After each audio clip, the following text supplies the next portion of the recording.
The Galactic Council chamber fell silent as Ambassador Zekthor of the Krilthan Empire leaned forward, his mandibles clicking with barely concealed contempt. Across the negotiation table sat two humans, diplomatic attachés from the relatively new Terran coalition. The girl Lily appeared no older than 20 standard cycles, with auburn hair tied back in a simple ponytail. Beside her sat Liam, a young man with sharp eyes that missed nothing. "Your species," Zekthor hissed, his translator implant rendering his words in perfect galactic standard, "is a blight upon this council. You contribute nothing but chaos and—" Lily's smile never wavered.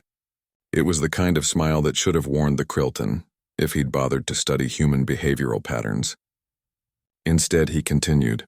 "Perhaps," Zekthor said, rising from his seat to his full 3-meter height, "we should demonstrate what happens to upstart species who forget their place." His chitinous hand shot forward, grasping Lily's shoulder with crushing force. Starting with this fragile little, the crack echoed through the chamber like a gunshot. Zekthor's arm now bent at an angle nature never intended, his mandibles frozen mid-word. Lily hadn't even stood up. She'd simply reached up, caught his arm, and twisted with surgical precision. The smile remained fixed on her face. "Oh dear," she said softly, her voice carrying the same pleasant tone one might use to comment on the weather. "How clumsy of you," the Krilthan ambassador shrieked, a sound that sent several delegates scrambling for the exits. Liam, meanwhile, hadn't moved from his seat. He was calmly reviewing something on his datapad, as if compound fractures were a routine part of diplomatic proceedings. "Security," bellowed Counselor Vexuna from the elevated platform. "Restrain the human." "I wouldn't," Liam said, still not looking up from his datapad. His voice carried clearly despite its casual tone. "Really, I wouldn't." 3 enforcement officers, hulking Gordanian warriors bred specifically for security duties, advanced toward Lily. She released Zekthor's mangled arm and finally stood, brushing imaginary dust from her simple gray suit.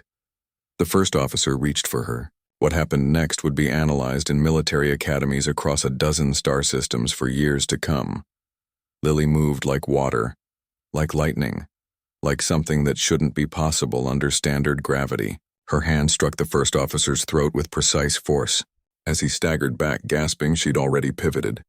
Her elbow caught the second officer in the solar plexus, or what passed for one in Gordanian anatomy. The third officer, displaying more wisdom than his companions, took one look at his fallen comrades and raised his hands in surrender. 7 seconds. That's all it took. "Now then," Lily said, retaking her seat and folding her hands primly on the table, "shall we continue our discussion about trade routes?" The chamber erupted in chaos. Delegates shouted in a dozen languages. Zekthor had collapsed, cradling his ruined arm. The enforcement officers who hadn't approached Lily were helping their fallen colleagues retreat to a safe distance. Counselor Vexuna slammed her gavel, actually a sonic resonator, but the effect was the same. "Order! I demand an explanation for this. This barbarism." Liam finally looked up from his datapad. Article 47 of the Galactic Council Charter clearly states that physical assault upon a diplomatic attaché constitutes an act of war. My colleague exercised her right to self-defense. Quite restrainedly, I might add. Restrainedly. Vexuna's face tendrils quivered with indignation. "She broke his arm." "Yes," Liam agreed pleasantly. "She could have broken his neck." The human musculoskeletal system operates under higher gravity than most of your species evolved in. Earth's gravity is approximately 1.3 times galactic standard. Humans compensate for this with significantly denser bone structure and more efficient muscle fiber arrangement. He paused, letting that sink in. Additionally, he continued, Ambassador Zekthor should have reviewed humanity's military history before attempting physical intimidation. Humans have been refining hand-to-hand combat techniques for approximately 10,000 years. Lily holds a black belt in 3 different martial arts disciplines. She's also a competitive athlete in what we call mixed martial arts. Frankly, he's lucky she was feeling diplomatic. Lily nodded, her smile taking on a sharper edge. Very diplomatic. I didn't even use my legs. The chamber fell into stunned silence. The implications slowly dawned on the assembled delegates.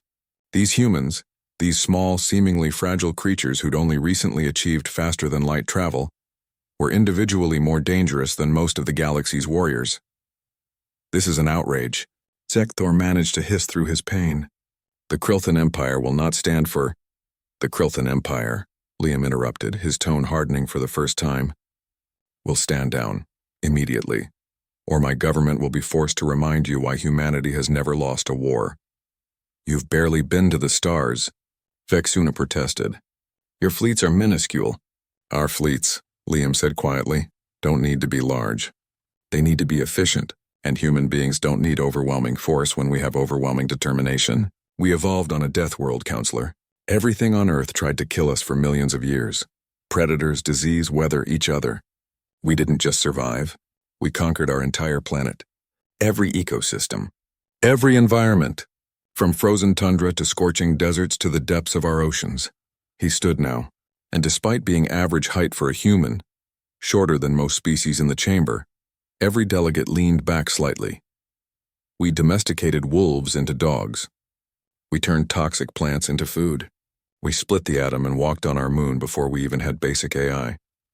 And when we finally reached the stars, he smiled, and it was nothing like Lily's pleasant expression.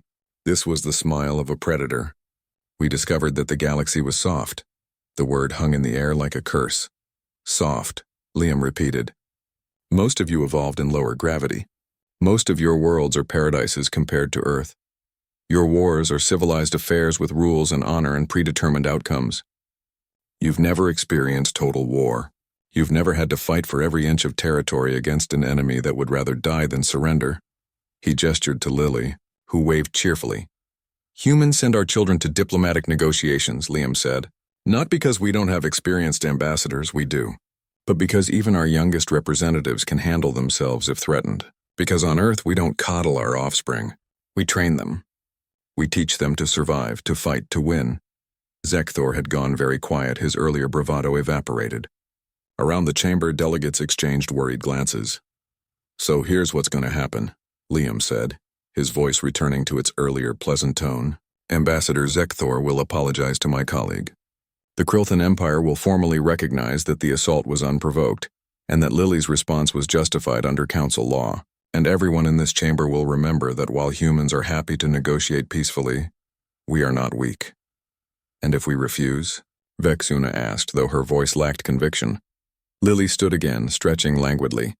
Then I suppose we'll have to demonstrate what happens when we stop being diplomatic. The vote was unanimous. Zekthor apologized. The Krilthan Empire issued a formal statement.